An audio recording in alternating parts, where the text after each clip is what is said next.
Hi there, Phil the Practical Gardener again. This tip is about purchasing prefabricated garden features and pools that you can introduce into your garden. Before I get into that, I just wanted to talk a little bit about the nature of my video clips that I'm creating. So far I've produced about 75 or 80 of them, which have been uploaded to YouTube. They might seem a little bit random in their scope. However, I am actually building up to a totality, like a holistic picture about your garden, about different aspects from landscaping, things like managing wind, soil, water, and going right through to things such as growing fruit and vegetables. Eventually, I plan to have about 204 tips. Now, I did have a website which actually showed the whole range that I would be producing and how I was gradually contributing to it. However, unfortunately, it was a sole charge business and the person died unexpectedly and I was left high and dry. So I don't talk about the website anymore. I am hoping to upload a document onto YouTube where you will be able to see the ranges they're developing. However, what you can do in the meantime is you can look at the playlists. So if you're interested in a particular aspect of gardening, such as soil management or water features such as this group, or landscaping design, I have got 25 playlists, and if you look at a particular one, you will see how I'm gradually building up that range of topics. So I guess within each one of them, they range from 3 video clips that I've actually already produced regarding herbs, through to about 10 or 15 for some of the bigger topics. This particular one is about prefabricated water features, so let's get into it.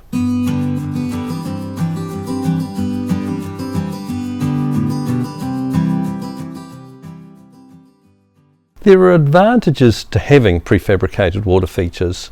For example, you can simply go to a garden centre or a hardware store and you can purchase something that you know will be a robust, well designed, well constructed feature which you can introduce into your garden very, very simply, and you know that it will be strongly built and it will hold the water. That is one of the issues with the water features. When I've built my own, it has been quite difficult to do that in such a way that I know that they won't leak, which is the worst thing you can have with water features. Another aspect is that there is a whole range of different styles that you can use. So if you have a chosen style for your garden, if you look around, you will probably find something that will match your style, whether it's formal or an informal, one with a fountain or a waterfall, or simply a static feature. So there is a wide range available. There are, however, a range of downsides. One thing is the size. So because they've had to be manufactured and then transported to the store and then carried probably in one piece into your garden, they are limited in how big that they can be. So therefore, if you have a larger garden, there is quite a strong possibility that the water feature will be lost in your garden. So for example, this one that I have here is 3 meters or 10 feet by 3 meters and is also quite deep. You would never be able to buy one that way. A second issue is that even though there are a range of different styles, you might struggle to find one that fits your chosen style for your garden. Aspects about style that you decide what is your chosen style regarding the architectural look of the property and also the plants within it. With my one here, I've chosen a Mediterranean theme and then I've got tropical plantings amongst it. I have been able to construct a water feature here which has got the size that I wanted and also the colour on the outside and the mosaic work which actually fits my chosen style. So I've been able to adapt it to the style and also the dimensions and the orientation of my garden. That is why every time I develop a garden, I always actually construct my own water feature rather than purchasing a ready-made one. A third possible negative feature could be that some ponds might not be fully durable, particularly the cheaper ones. So you do need to be careful to buy one that will not degrade in the sunlight. Plastic ones in particular are prone to this. So you need to make sure that when you purchase it, it won't start to break down in some way and actually then start to leak the water, which can be quite a problem. If you are going to buy one, I suggest that you look at it in the store, you look carefully at your property, maybe photograph it, perhaps with the permission of the storekeepers, and then when you go home you compare the photograph with your situation to think will it actually fit style-wise? Also measure it, and then measure it against the relative area. This garden area here, this courtyard that I have, is 12 metres by 12 metres, is quite large. So a lot of those features would be lost amongst it.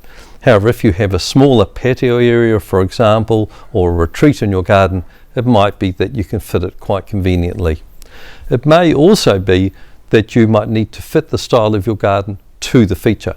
So you really like a garden feature that you've seen, perhaps you need to adapt your garden style. For example, if it's a naturalistic style feature, you might decide to plant ferns or native plants, which might help that feature to fit in with your surrounding garden. Another aspect that you might need to think about is the chosen formality or informality of your garden. This area that I have here is quite a formal area, that is, it is symmetrical, each side mirrors the other side, and so therefore it made sense to have a rectangular or circular pool that fits within it. However, if you have an informal style, it may make sense to have something that is asymmetrical and perhaps with a small waterfall, which would actually fit within the natural surroundings. When it comes to installing the feature, there are several aspects you need to think about. First of all, normally you would excavate the area a little and then perhaps put some sand in as a base to the feature. Topsoil naturally moves and settles over time. So if you put a garden feature on it, you should really excavate some of that out, put a base of sand which you can then sit it on. Otherwise you can sit it on a paving area such as this one that I have here. The second aspect to think about is making sure that it is very level. Now just yesterday I moved an artwork that I had in my garden. I took it off its plinth and I did a few changes and then I reinstalled it. And when I looked at the plinth, I got a spirit level out and I checked and it was a little bit off being perfectly level. I didn't mind that. That would help the water to drain off the plinth and keep it cleaner, and it won't be obvious to the casual person. But a pond is different. You have to be very careful to make sure it is fully level, because water will automatically become horizontal no matter what you do. You can't do anything about that, and so therefore the edge of the pond also needs to be horizontal, otherwise it is probably going to look a little bit strange.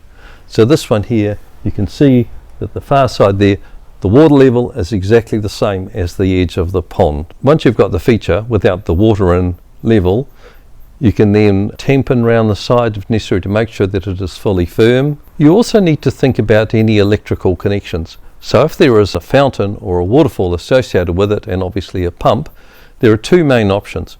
One is to have a solar collector, and the solar collector can be quite visually intrusive, and it will also have a trailing wire. If you can hide the collector as much as possible and also the wires, that will be to your benefit.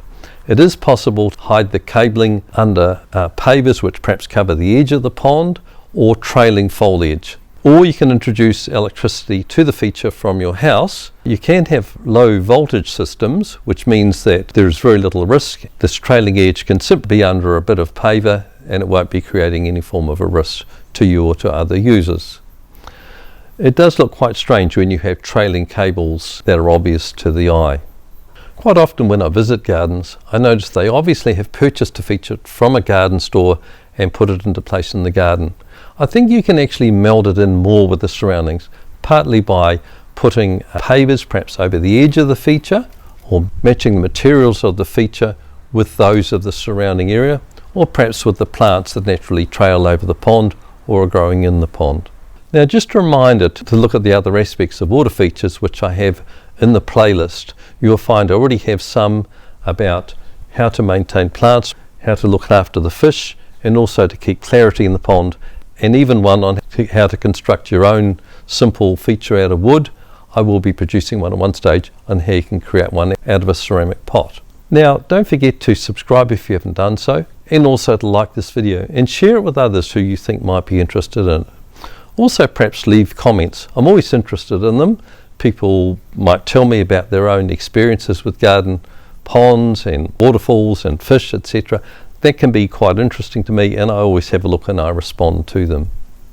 And of course finally, as always, thank you very much for watching this through to the end.